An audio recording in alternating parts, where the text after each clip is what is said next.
الحمد للہ الحمد للہ الذی ابدع الافلاک والارضین والصلاة والسلام علی من کان نبیا وآدم بین الماء والطین وعلى آلہ وأصحابہ اجمعین اما بعد فاعوذ باللہ من الشیطان الرجیم بسم اللہ الرحمن الرحیم ورفعنا لك ذکرک ان اللہ وملائکته یصلون علی النبی یا ایہا الذین آمنوا صلوا علیہ وسلموا تسلیما اللہم صل علی سیدنا ومولانا محمد وعلى آلہ واصحابہ اجمعین. مل کے پڑھنے الصلاۃ والسلام علیک یا سیدی یا رسول اللہ وعلى آلک واصحابک یا سیدی یا حبیب اللہ. الصلاۃ والسلام علیک یا سیدی یا رحمۃ للعالمین وعلى آلك وأصحابك يا سيدي يا خاتم النبيين. قابل احترام معزز و مکرم حضرت علامہ مولانا قاری محمد عظیم صاحب میزبان محفل، علماء کرام، شرکائے محفل، السلام علیکم ورحمۃ اللہ وبرکاتہ.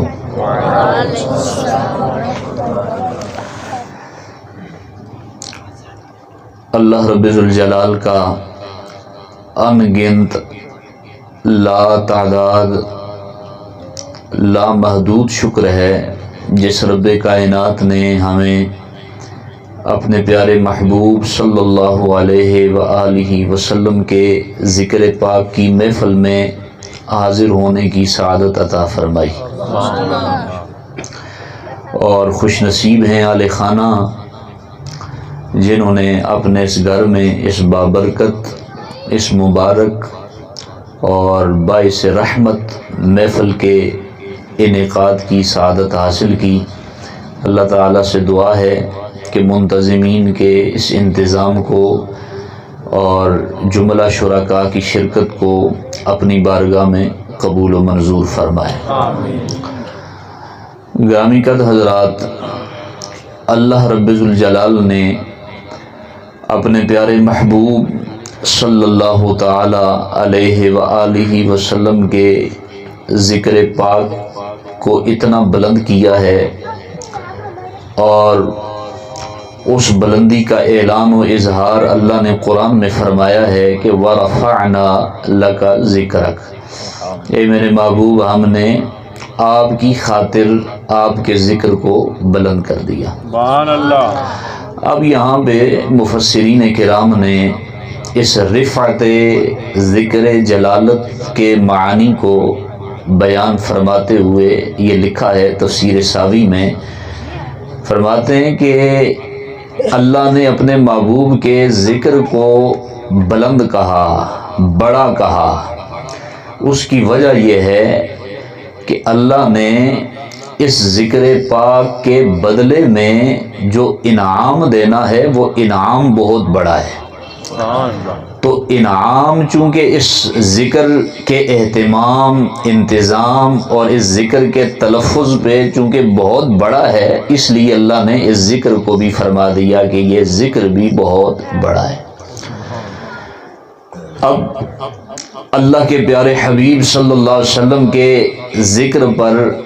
انعام کتنا بڑا اللہ عطا فرماتا ہے ذکر کرنے والوں، ذکر کا اہتمام کرنے والوں کے لیے اس ذکر کا اعلان کیا ہے، انتظام کیا ہے۔ اس حوالے سے میں صرف 2 روایات آپ کی خدمت میں پیش کروں گا، امید ہے آپ توجہ سے سماعت فرمائیں گے اور یاد کر کے اس محفل پاک سے آپ روانہ ہوں گے۔ حدیث ام معبد، حدیث پاک کی درجنوں کتابوں کے اندر اس حدیث پاک کا ذکر جو ہے وہ حوالہ موجود ہے۔ ام معبد وہ خاتون ہے کہ جو مدینہ اور مکہ کے راستے میں اس کا گھر تھا، اس کی کوٹھڑی تھی، اور حضور نبی مکرم صلی اللہ تعالی علیہ وآلہ وسلم جب ہجرت کی رات یعنی مدینہ منورہ کی جانب جب آپ نے رخت سفر باندھا، مکہ کو چھوڑا، مدینے کی جانب گامزن ہوئے، تو حضور علیہ الصلوۃ والسلام کے ساتھ آپ کے یار غار، یار مزار، امام المؤمنین، امام المتقین جناب حضرت ابو بکر صدیق رضی اللہ تعالی عنہ بھی ساتھ تھے، اور اس سفر میں حضرت مولا ابو بکر صدیق رضی اللہ تعالی عنہ کے غلام حضرت عامر بن فہیرہ یہ بھی حضور علیہ الصلوۃ والسلام کی خدمت کے لیے اس سفر کے دوران شامل تھے، شریک تھے۔ جب ان تینوں افراد کا، ان تینوں ہستیوں کا گزر ہوا ایک مقام پہ جہاں ام معبد نامی خاتون کا گھر تھا، ایک جھونپڑی تھی، تو حضرت ابوبکر صدیق رضی اللہ تعالی عنہ نے اس بات کا اظہار کیا کہ اے اللہ کے پیارے رسول صلی اللہ علیہ وسلم، ہمیں تو بہت سخت بھوک لگ گئی ہے اور بھوک کی وجہ سے ہم نڈھال ہو رہے ہیں، اور ہمارے لیے آگے قدم اٹھانا، قدم بڑھانا اور اس سفر کو جاری رکھنا ہمارے لیے محال ہو چکا ہے۔ تو اچانک جب نظر پڑی ام معبد کی اس جھونپڑی پر، ٹوٹی ہوئی جھونپڑی پر، تو حضرت مولا صدیق اکبر رضی اللہ تعالی عنہ نے اس جھونپڑی کے دروازے پہ کھڑے ہو کر صدا دی، آواز دی اور آل خانہ کو پکارا، تو اندر سے یہ خاتون ام معبد اور اس کے ساتھ اس کا ننھا سا بچہ، چھوٹا سا بچہ تھا، یہ دونوں افراد باہر دروازے پہ آئے، تو حضرت مولا صدیق اکبر رضی اللہ تعالی عنہ نے یہ سوال کیا، کہا هل عندها لبن او لحم یشترونہ منها، کہا کہ اے ام معبد، کیا تمہارے گھر میں ہمیں دودھ یا گوشت مل سکتا ہے جس کو کھا کر یا پی کر ہم اپنا گزارا کر سکیں؟ ہم مسافر ہیں اور ہم سفر پہ گامزن ہیں، مکہ مکرمہ سے سفر شروع کیا ہے، مدینہ کی جانب جا رہے ہیں، تو ابھی بھوک اور پیاس نے ہمیں نڈھال کر دیا ہے، اگر تیرے گھر سے ہمیں دودھ مل جائے یا ہمیں گوشت مل جائے تو ہم تم سے قیمت دے کر، پیسے دے کر، معاوضہ دے کر اس دودھ کو اور گوشت کو خریدیں گے، مفت میں ہم نہیں لیں گے۔ تو اس خاتون نے آگے سے معذرت کی، کہا قالت لو کان عندنا شیء ما اعوذکم القرا، کہنے لگی وہ خاتون کہ آپ کے چہرے بتلا رہے ہیں کہ آپ کوئی معمولی اور عام لوگ نہیں ہیں، بلکہ اللہ کے ہاں بڑے معزز ہیں، اور آپ بڑے معزز اور شرفاء میں سے ہمیں لگتے ہیں، آپ کے چہرے اس بات کی گواہی دے رہے ہیں کہ آپ شریف النفس لوگ ہیں، اور اتنے مبارک اور حسین مہمان ہمارے گھر پہ آئیں تو ہم ان سے قیمت نہیں لیتے، ہم تو مفت میں ان کی خدمت کرنے کو اپنے لیے سعادت سمجھتے ہیں، لیکن اب مجبوری میری یہ ہے کہ میرے گھر میں کوئی مرد ذات نہیں ہے، میرا جو خامد ہے وہ بکریاں چرانے کے لیے دور جنگل میں گیا ہے، اور اب میری گھر کی کیفیت اور حالت یہ ہے کہ میرے پاس نہ پینے کے لیے دودھ دستیاب ہے، اور نہ ہی کوئی گوشت ہے، اور نہ ہی کوئی کھانے کا اہتمام ہے۔ اس لیے مجبوری کی وجہ سے اور باعث میں آپ حضرات سے اور آپ مبارک مہمانوں سے معذرت خواہ ہوں، میں آپ کی مدد نہیں کر پاؤں گی، اور کھانے کے لیے میرے پاس کچھ دستیاب نہیں ہے تو میں آپ کو دے نہیں سکوں گی۔ حضرت مولا صدیق اکبر فرماتے ہیں فَنَظَرَ إِلَى شَاةٍ فِي كِسْرِ خَيْمَتِهَا، حضرت مولا صدیق اکبر کی نظر پڑی اس خاتون کی اس حویلی میں ایک ٹوٹا ہوا خیمہ تھا، ایک ٹوٹا ہوا چبوترا تھا، اور اس ٹوٹے ہوئے چبوترے کے نیچے ایک بکری بندھی ہوئی نظر آئی حضرت مولا صدیق اکبر کو۔ تو حضرت صدیق اکبر نے یہ ارشاد فرمایا کہ ایک خاتون، وہ بکری تمہارے گھر میں بندھی ہوئی ہے، تو کیا اس کے ذریعے تو ہماری مدد نہیں کر سکتی؟ ما هذه الشاة یا ام معبد، اے ام معبد، ایک خاتون یہ بکری کیسی ہے، کیا یہ بکری کے ذریعے تو ہماری مدد نہیں کر سکتی؟ تو کہنے لگی فقالت خلفها الجهد، کہنے لگی کہ اے معزز مہمانوں، اصل بات یہ ہے کہ یہ بکری انتہائی بوڑھی ہے، یہ تو چل پھر بھی نہیں سکتی، یہ تو اپنا چارہ خود کھا بھی نہیں سکتی۔ اگر اس کی ٹانگوں میں کوئی سکت ہوتی، کوئی طاقت ہوتی، یہ چرنے چگنے کے اور چلنے پھرنے کے قابل ہوتی، تو میرا خامن اس بکری کو ریوڑ کے ساتھ جنگل میں چرانے کے لیے لے کے جاتا، لیکن چونکہ اس کی ہڈیوں میں اب گودا نہیں رہا اور یہ چلنے چرنے چگنے کی اس کے اندر طاقت اور سکت نہیں ہے، تو اس وجہ سے میرا خامد اس بکری کو یہیں چھوڑ کے گیا ہے۔ تو اس بکری کے تھنوں میں دودھ نہیں ہے، یہ بوڑھی ہے، لاغر ہے، کمزور ہے، دودھ کے قابل نہیں ہے۔ تو حضرت مولا صدیق اکبر کو پتا تھا کہ میرے ساتھ وہ ہستی ہیں جن کی قدرتوں کی عکاسی امام آل سنت امام احمد رضا خان بریلوی علیہ رحمہ نے کچھ یوں فرمائی کہ مالک کونین ہیں گو پاس کچھ رکھتے نہیں، دو جہاں کی نعمتیں ہیں ان کے خالی ہاتھ میں، کہ یہ اللہ کے وہ محبوب ہیں جن کے ہاتھ اگرچہ دیکھنے میں خالی نظر آتے ہیں، لیکن اللہ وحدہ لا شریک نے ان کے خالی ہاتھوں میں دو جہاں کی نعمتیں رکھ دی ہیں۔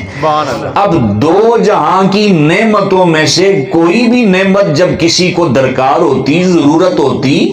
تو وہ حضور کے در دولت پہ حاضر ہو کر اس کا سوال کرتا۔ تو میرے آقا کی یہ عادت کریمہ تھی کہ آپ نے کسی سائل کو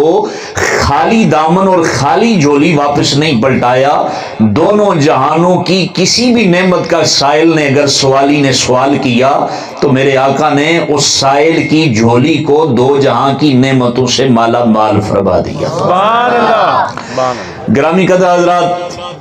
مولا صدیق اکبر نے یہ ارشاد فرمایا اے خاتون، اس بکری کو اگر تو ہمارے حوالے کر دے تو ہم اس کے تھنوں سے دودھ نکال سکتے ہیں۔ تو وہ کہنے لگی، آپ نے کہا اتأذنین ان احلبها، اگر تو اجازت دے تو ہم دودھ نکال لیں، حالانکہ وہ پہلے کہہ چکی ہے کہ تھنوں میں دودھ نہیں، لاغر بوڑھی کمزور بکری ہے، دودھ کے دینے کے قابل ہی نہیں ہے، نہ چر چک سکتی ہے نہ چل پھر سکتی ہے، لیکن اس کے باوجود آپ کا یہ کہنا کہ اگر تو اجازت دے دے، چونکہ مال تیرا ہے، بکری تیری ہے، جانور تیرا ہے، اگر تو اجازت دے تو ہم اس سے دودھ نکال لیں، بکری دینا تیرا کام ہے اور اس کے خشک تھنوں سے دودھ نکالنا میرے سونے محبوب کا کام ہے۔ سبحان اللہ۔ اب قالت ان کان بها حلب فاحلبها، تو وہ خاتون کہنے لگی کہ اے میرے مبارک مہمان، میں آپ کے سامنے انکار نہیں کر سکتی، یہ بکری ہے، کھول کے پاس لے آئی، کہنے لگی یہ بکری ہے، اگر آپ اس کے تھنوں سے دودھ نکال سکتے ہیں تو بکری حاضر ہے۔ اب اس کے بعد کیا ہوا؟ حضرت مولا صدیق اکبر فرماتے ہیں جب میں نے بکری اپنے پیارے محبوب کے قریب کی نا فدعا بالشاة فمسحها وذکر اسم اللہ، میرے آقا حضور علیہ السلام نے بکری کی پیٹھ پر یوں ہاتھ پھیرا، سبحان اللہ سبحان اللہ، یوں ہاتھ پھیرا، وذکر اسم اللہ، اور بسم اللہ پڑھا، اللہ کا نام لیا۔ سبحان اللہ سبحان اللہ، وہ بکری کتنی خوش نصیب تھی، وہ ہاتھ جن ہاتھوں کو رب نے ید اللہ کہا، سبحان اللہ، وہ ہاتھ جن کی انگلیوں کے اشارے پر کبھی چاند ڈوبا ہوا،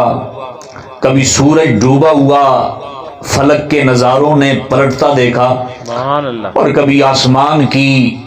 بلندیوں پہ چمکتا ہوا چاند فلک نے دو ٹوٹے ہوتے دیکھا۔ سبحان اللہ، اور یہ وہ انگلیاں ہیں کہ جب میرے آقا حضور علیہ السلام جب اپنے پگوڑے میں ہوا کرتے تھے، جس طرف اشارہ فرماتے تھے چاند میرے آقا کی انگلی پہ ناچا کرتا تھا، کھیلا کرتا تھا۔ سبحان اللہ، آج یہ خوش نصیب بکری ہے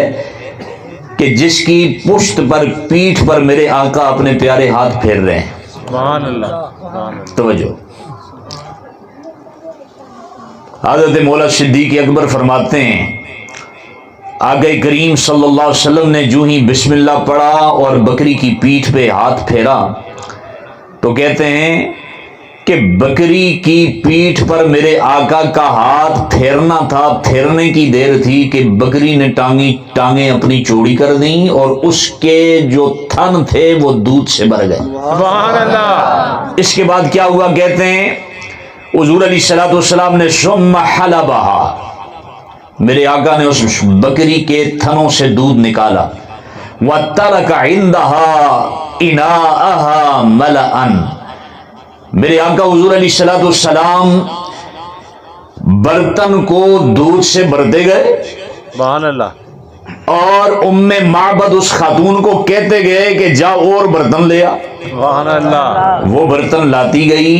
میرے آقا حضور دودھ سے برتن بھرتے گئے، وہ برتن لاتی گئی، میرے آقا دودھ سے برتن بھرتے گئے، یہاں تک کہ ام معبد کے گھر میں کوئی ایسا برتن نہ رہا جو خالی ہوتا، سارے کے سارے برتن دودھ سے بھر گئے۔ سبحان اللہ، حضور علیہ السلام نے خود بھی دودھ تناول فرمایا، حضرت مولا صدیق اکبر نے بھی دودھ تناول فرمایا، عامر بن فہیرہ نے بھی دودھ تناول فرمایا، ام معبد نے بھی دودھ تناول فرمایا، اور گھر کے سارے برتن، گلاس کے، جگ کے، پرچاں پیالیاں کے، سارے دے سارے برتن دودھ نال بھر گئے۔ سبحان اللہ، سبحان اللہ، اب خوشی جب ہو انسان کو تو خوشی کے دوران انسان بہت ساری باتیں کرنا بھول جاتا ہے، بہت ساری باتیں پوچھنا بھی بھول جاتا ہے۔ اب وہ عورت جو ہے اس میں سکتہ طاری ہو گیا معجزہ دیکھ کر کہ بکری ایسی کہ جو لاغر ہے، کمزور ہے، چل پھر نہیں سکتی، چارہ کھا نہیں سکتی، اس کے تھن خشک ہیں، لیکن یہ کیسے لوگ ہیں کہ جنہوں نے بوڑھی بکری کی پیٹھ پہ ہاتھ پھیرا ہے تو اس نے دودھ دیا، اور دودھ بھی کوئی تھوڑا سا نہیں دیا، اتنا دیا کہ میرے گھر کے سارے برتن بھر گئے۔ اب وہ خوشی کے مارے اس میں سکتہ طاری ہے۔ میرے آقا حضور اور حضور کے یہ دونوں غلام خادمین وہاں سے چلے گئے۔ جب شام کا وقت ہوا، فلما جاء بعلها، جب وہ خامن اس عورت کا، ام معبد کا، بکریاں چرا کے جب آیا نا تو دور سے اپنی جھونپڑی کو دیکھ کر تھوڑا ہکا بکا رہ گیا، پریشان رہ گیا کہ یار یہ کیا میرا ہی گھر ہے؟ اس جھونپڑی اور گھر پہ عجیب سی ایک نورانیت، عجیب سا سما، ایک خوشگوار ماحول جب اس نے دیکھا، چونکہ میرے آقا حضور وہ ہیں کہ ایک بار جدھر سے وہ گزرے ہیں نصیر، 1000 بار ادھر سے بہار گزری ہے۔ سبحان اللہ، میرے آقا ایک بار جس رستے سے گزر جاتے تھے نا تو اس رستے سے بعد میں گزرنے والے یہ سمجھتے تھے کہ یار بہار آ گئی ہے، جس طرح بہار کے موسم میں ہر طرف پھول کھلتے ہیں، پھولوں کی خوشبو مہکتی ہوئی محسوس ہوتی ہے، تو میرے آقا حضور ایک بار جس رستے سے گزرتے تھے نا، تو بعد میں آنے والے یہ سمجھتے تھے کہ پتہ نہیں ان رستوں میں کہیں پھول کھل گئے ہیں کہ ہر طرف ایک سہانی سی مہک ہمیں محسوس ہو رہی ہے۔ وہ بھی اس منظر کو دیکھ کر، اس پربہار مہک کو محسوس کر کے پہلے تو ہکا بکا رہ گیا کہ پتہ نہیں یہ میرا ہی گھر ہے، یہ میری ہی جھونپڑی ہے، یہ میری ہی کوٹھڑی ہے۔ اب جب وہ خاوند اس عورت کا گھر میں آیا، اس نے دیکھا، اس نے سوچا کہ میری گھر والی اب برتن لائے گی تاکہ میں بکریاں جو چرا کے لایا ہوں ان سے دودھ نکالوں گا۔ اب وہ جس بھی برتن کی طرف دیکھتا تو ہر برتن اس کو دودھ سے بھرا ہوا ملتا۔ سبحان اللہ۔ اب اس کے خامند نے یہ سوال کیا، کہا من این لکی ھذا یا ام معبد، اے ام معبد یہ دودھ کہاں سے آیا؟ بکریاں دودھ دینے والی ساری میں تو چرانے گیا تھا، بکریاں تو وہ سارا دن میرے ساتھ تھیں جنگل میں، تو یہ دودھ تو کہاں سے لے کے آئی؟ نہ یہاں کوئی آنڈ گوانڈ ہے، نہ کوئی پڑوسی ہے کہ کسی پڑوسی نے تمہیں دیا ہو لا کے دودھ، یہاں تو کوئی دور تک گھر بھی نہیں ہے، کوئی ڈیرا بھی نہیں ہے، یہاں جانور بھی نہیں ہے، تو یہ دودھ کہاں سے آ گیا؟ من این لکی ھذا، دودھ کہاں سے آ گیا؟ تو کہنے لگی وہ خاتون ام معبد، کہنے لگی کہ قالت لا واللہ انہ مر بنا رجل مبارک کان من حدیثہ کیتا و کیتا، کہنے لگی کہ اے میرے خاوند، میرے سرتاج، واقعی ہمارے گھر میں کوئی دودھ دینے والا جانور نہیں تھا، اور نہ ہی کسی آنڈ گوانڈ، کسی پڑوسی نے، کسی فرد نے ہمیں دودھ دیا ہے۔ تو پھر پوچھنے لگا اگر کسی نے دودھ دیا نہیں، گھر میں دودھ دینے والا جانور نہیں، تو دودھ آیا کہاں سے؟ تو عورت کہنے لگی انہ مر بنا رجل مبارک، کہنے لگی اے میرے سرتاج، یہاں اس رستے سے ہمارے گھر کے قریب سے کچھ افراد گزرے ہیں، اور ان افراد میں ایک بندہ تھا جس بندے کے ہاتھوں یہ ساری انہونی ہوئی اور یہ سارا کرشمہ ہمارے سامنے نظر آیا کہ وہ اس بندے نے، مبارک بندے نے، اس خوبصورت انسان نے اپنا ہاتھ پھیرا ہماری اس لاغر بکری کے پیٹھ پر، بسم اللہ پڑھا، تو اس نے اتنا دودھ دیا کہ اس بکری کے ہی دودھ سے ہمارے گھر کے سارے برتن بھر گئے۔ سبحان اللہ۔ تو وہ خامد پوچھنے لگا، ام معبد کا گھر والا پوچھنے لگا کیا تو نے اس کا نام پوچھا ہے؟ کہا نام تو نہیں پوچھ سکی، وہ مکہ سے آئے ہیں، مدینہ جا رہے تھے، 3 بندے تھے، لیکن میں یہ سمجھتی ہوں کہ یہ جو بندے ہمارے گھر سے ہو کے گئے ہیں نا، ضرور وہ بندہ جس نے ہاتھ پھیرا اور جس کی وجہ سے بکری نے دودھ دیا، ہمارے گھر میں برکتیں ہی برکتیں آ گئی، ضرور اس کا نام مبارک ہوگا۔ سبحان اللہ۔ مبارک، برکت والا۔ اب میں عرض کر رہا تھا کہ جہاں اللہ کے محبوب کا ذکر ہوتا ہے، کرنے والے کوئی بھی ہوں، امیر ہوں، غریب ہوں، گورے ہوں، کالے ہوں، زمین پہ بیٹھ کے کرے یا کرسیوں پر بیٹھ کر کرے،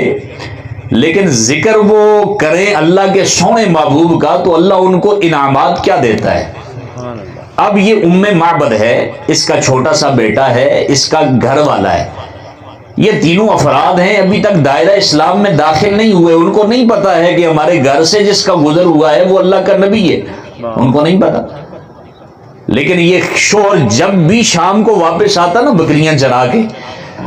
تو ام معبد کو کہتا اور اپنے چھوٹے سے بچے کو کہتا روز آ کے کہ ذرا اس مبارک کا ذکر تو سناؤ نا، وہ مبارک لگتا کیسا تھا، سبحان اللہ، وہ دکھائی کیسا دیتا تھا، وہ بولتا کیسے تھا، اس کے بال کیسے تھے، اس کے ابرو کیسے تھے،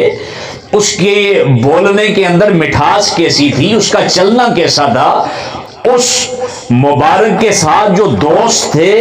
ان دوستوں اور ان یاروں کا کردار کیا تھا۔ روز ان کے گھر میں یہ محفل میلاد سجتی، روز ذکر مصطفیٰ کی محفل سجتی، اور ام معبد پھر روز اپنے شوہر کے سامنے اور اپنے بیٹے کے سامنے حضور کا قصیدہ پڑھتے، حضور کا ذکر کرتے، حالانکہ ابھی وہ دائرہ اسلام میں داخل نہیں ہوئے تھے، ابھی وہ مسلمان ہوئے ہی نہیں تھے، ابھی ایمان کی دولت سے مشرف ہی نہیں ہوئے تھے۔ کافروں کا گھر ہے، ذکر مصطفیٰ کرنے والے بھی کافر ہیں، لیکن ذکر مصطفیٰ کی محفل کافروں کے گھر میں بھی اگر ہو اور کرنے والے کافر ہی کیوں نہ ہو، اللہ ان کی جھولی کو بھی خالی نہیں رہنے دیتا، اللہ ان کو بھی اس کائنات کی سب سے بڑی دولت سے مالا مال کر دیتا ہے۔ اب روز کیا ذکر ہوتا، وہ خاتون اپنے بیٹے اور اپنے شوہر کے سامنے حضور کا ذکر کرتی، کہتی رأیت رجلا ظاہر الوضاء، میرے حضور کے حسن کا تذکرہ کرتی، حسن الخلق، میرے آقا صلی اللہ علیہ وسلم کے اخلاق کا ذکر کرتی، ملیح الوجہ لم تعبہ سجلا ولم تضر بہ سعلا، قسیم وسیم فی عینیہ دعج فی اسفارہ وطف فی صوتہ سحل احفر احور اکحل ازج اقرن فی عنقہ سطع فی لحیتہ کثاثہ اذا صمت فعلیہ الوقار واذا تکلم السماء وعلاہ البہاء حلو المنطق فصل لا نظر ولا حذر کان منطقہ خرزات نظم ینحدرن ابہ الناس اجملہ من بعید و احسنہ من قریب۔ وہ عورت حضور کے حسن کا ذکر بھی کرتی، وہ عورت میرے آقا حضور علیہ الصلوۃ والسلام کے ان حاجبین کا ذکر بھی کرتی، میرے آقا صلی اللہ علیہ وسلم کی گردن کا ذکر بھی کرتی، میرے آقا کے رخساروں کا ذکر بھی کرتی، میرے آقا کی داڑھی مبارک کا ذکر بھی کرتی، میرے آقا کے الفاظ اور آپ کے تکلم اور آپ کی بول اور آپ کے بولنے کے انداز کا ذکر بھی کرتی، اور میرے آقا کے ساتھ جو صحابہ تھے ان کا بھی ذکر کرتی۔ یوں میرے آقا حضور علیہ الصلوۃ والسلام کا ذکر خیر ان کافروں کے گھر میں ہوتا، کافروں کی زبان سے ہوتا۔ اب ہوا پھر کیا، جس گھر میں اور جو لوگ حضور کا ذکر کرتے ہیں اللہ ان کو کائنات کی سب سے بڑی دولت عطا فرماتا ہے۔ پھر ہوا کچھ یوں کہ یہ عورت اپنے چھوٹے سے بچے کو لے کر ایک دن مدینہ کے بازار میں چلی گئی، وہاں یہ عورت خریداری میں مصروف تھی، لین دین میں مصروف تھی، اچانک بچے کی نظر پڑی حضرت مولا ابو بکر صدیق کے چہرے پر، تو اپنی ماں کو کہنے لگا کہ اے امی حضور دیکھ تو صحیح نا وہ مبارک کا دوست جا رہا ہے۔ سبحان اللہ۔ اب عورت نے، ام معبد نے خریدنا بیچنا خریداری سارا کچھ وہیں ٹھپ کیا، وہیں چھوڑا، اور حضرت مولا صدیق اکبر کے پیچھے پیچھے دوڑنے لگی۔ حضرت مولا صدیق اکبر چلتے چلتے میرے آقا کے حجرہ مبارک میں، میرے آقا کے آستانے میں داخل ہوئے، پیچھے پیچھے سے عورت بھی اس آستانے پہ حاضر ہو گئی۔ اہدنا الصراط المستقیم، اللہ جب کسی کو سیدھا راستہ دکھاتا ہے نا تو اس کو اپنے محبوب کی چوکھٹ پہ لے جاتا ہے۔ سیدھا راستہ نام ہی حضور کی چوکھٹ کا ہے، جو جس کو میرے آقا کی چوکھٹ مل جاتی ہے اس کو صراط مستقیم مل جاتا ہے، وہ رب تک بھی پہنچ جاتا ہے، لیکن جو میرے آقا کی چوکھٹ پہ نہیں پہنچتا پھر وہ رب کی چوکھٹ پہ بھی پہنچ سکتا نہیں۔ آپ کو یاد نہیں حضرت عمر فاروق رضی اللہ تعالیٰ عنہ جب سین مکہ میں سین حرم میں بیٹھ کر یہ پلاننگ کر رہے تھے کہ میں اپنی تلوار لے کے جاؤں گا اور نعوذ باللہ محمد بن عبداللہ کا کام تمام کر دوں گا، اب اللہ حضرت مولا عمر فاروق کو صراط مستقیم پر لانا چاہتا تھا، اپنی چوکھٹ پہ لانا چاہتا تھا، لیکن اللہ نے ڈائریکٹ اپنی چوکھٹ پہ نہیں بلایا، حالانکہ وہ سین حرم میں بیٹھے ہیں، خانہ کعبہ میں بیٹھے ہیں، لیکن اللہ جس کو صراط مستقیم دکھانا چاہے اس کو سین حرم سے اٹھا کر مدینے والے کی چوکھٹ پہ بھیج دیتا ہے۔ یہ حضرت مولا عمر فاروق تلوار لے کے آئے پہلے اپنی بہن کے گھر، بہن کے گھر سے میرے آقا کے در پہ، جب آقا کے در پہ آئے تلوار اٹھا کر تلوار لہرا کر، تو پھر کیا ہوا؟ اللہ نے پھر محبوب کی چوکھٹ پہ آنے کی برکت سے صراط مستقیم کا مسافر بنا دیا۔ پھر اللہ وحدہ لا شریک نے محبوب کی چوکھٹ سے اپنی چوکھٹ کا مکی بنا دیا۔ سبحان اللہ۔ دائرہ اسلام میں داخل ہو گئے، دین کی دولت حضرت مولا عمر فاروق کا مقدر بن گئی۔ تو جس کو اللہ اپنا بنانا چاہتا ہے اس کو ہمیشہ اپنے محبوب کی چوکھٹ پہ لے جاتا ہے۔ تو حضرت ابوبکر صدیق آگے آگے، پیچھے سے یہ خاتون داخل ہوئی۔ وہاں جا کر اس خاتون کو پتا چلا کہ جس محمد کو صرف میں اپنے گھر کے لیے مبارک سمجھتی تھی، یہ میرے گھر کے لیے ہی مبارک نہیں بن کے آیا، بلکہ اللہ نے تو اس کو ساری کائنات کے لیے مبارک بنا کے بھیج دیا۔ سبحان اللہ۔ میں معذرت چاہوں گا، اس سے اونچی تقریر میں آج کر نہیں سکتا، اس لیے آپ نے ساتھ دینا ہے اور بات کو سمجھنے کی کوشش کرنی ہے۔ وہاں جا کر اس خاتون کو پتا چلا کہ جس کو میں صرف اپنے گھر کے لیے مبارک سمجھتی تھی، یہ میرے ہی گھر کے لیے مبارک نہیں بلکہ اللہ نے اس کو نبی بنایا ہے، کل کائنات کے لیے رحمت بن کے آئے ہیں اور ساری کائنات کے لیے مبارک بن کے آئے۔ اس خاتون کو جب وہاں سے پتا چلا یہ تو اللہ کا نبی ہے، اللہ کا رسول ہے، اللہ کا محبوب ہے، وہ عورت واپس پلٹی اپنے بیٹے کو لے کر اپنے گھر پہنچی۔ گھر پہنچ کر اپنے خاوند سے مشورہ کیا کہ اے میرے سرتاج،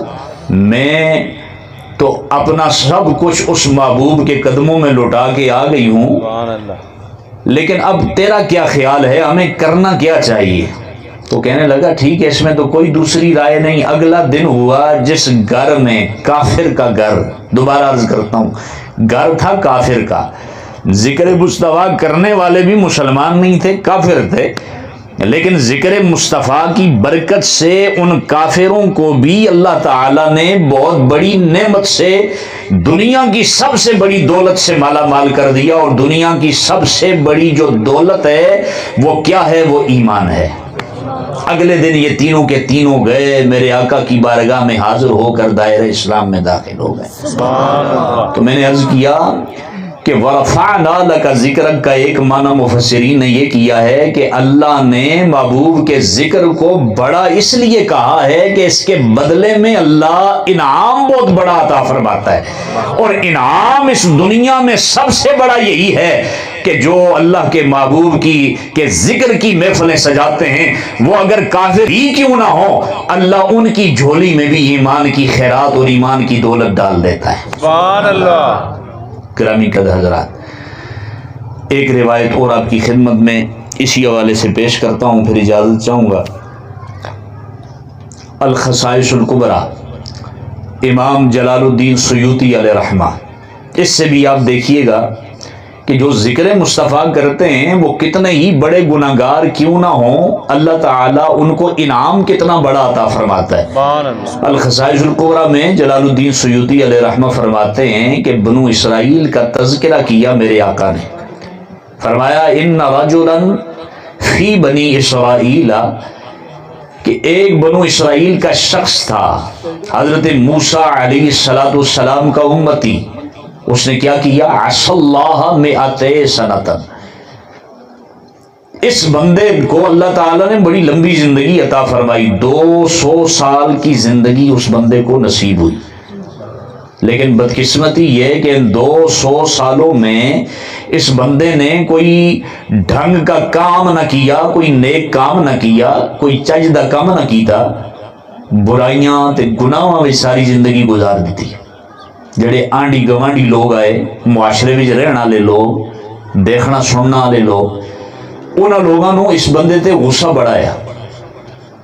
جب بندہ یہ مر گیا، ثم مات، جب یہ بندہ 200 سالہ زندگی گناہوں میں بسر کر کے مر گیا تو اس کی قوم نے اس کے ساتھ کیا گیا، فَأَخَذُوهُ فَأَلْقَوْا عَلَى مَزْبَلَةٍ، ان لوگوں نے اس بندے کی لاش پہ اپنا غصہ نکالا، اس کی لاش کو نہ تو انہوں نے غسل دیا، نہ اس کی لاش کو کفن دیا، نہ اس کی لاش کو دفنایا، بلکہ لاش کو اٹھا کر کیا کیا؟ القوا علی مزبلہ، گندگی کے ڈھیر پہ پھینک دیا۔ حضرت موسیٰ علیہ السلام اس قوم میں موجود ہیں، آپ نے بھی کوئی ایکشن نہ لیا چونکہ ان کو پتا تھا یہ بندہ بڑا گناہ گار ہے، لوگوں نے غصہ اس پہ نکالا ہے، لیکن ایک دن اللہ وحدہ لا شریک نے وحی نازل فرمائی، فَأَوْحَى اللَّهُ إِلَى موسیٰ، فرمایا اے موسیٰ آپ اس طرح کریں کہ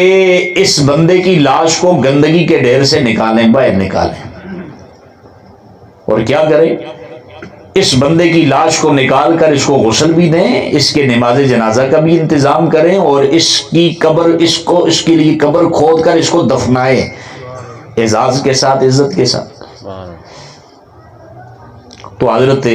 موسیٰ کلیم اللہ علیہ السلام نے عرض کیا اے میرے اللہ، یا رب ان قومی ان بنی اسرائیل قد شہدوا انہ عصاک مئۃ سنۃ، اے میرے مولا یہ میری جو قوم ہے بنو اسرائیل، یہ میری بنو اسرائیل قوم اس بات کی گواہ ہے کہ اس بندے نے 200 سال کی زندگی تو گناہوں میں گزاری ہے۔ اے میرے مولا اگر میں اب اس کے ساتھ حسن اخلاق سے پیش آؤں گا، اس کی لاش کو گندگی کے ڈھیر سے نکالوں گا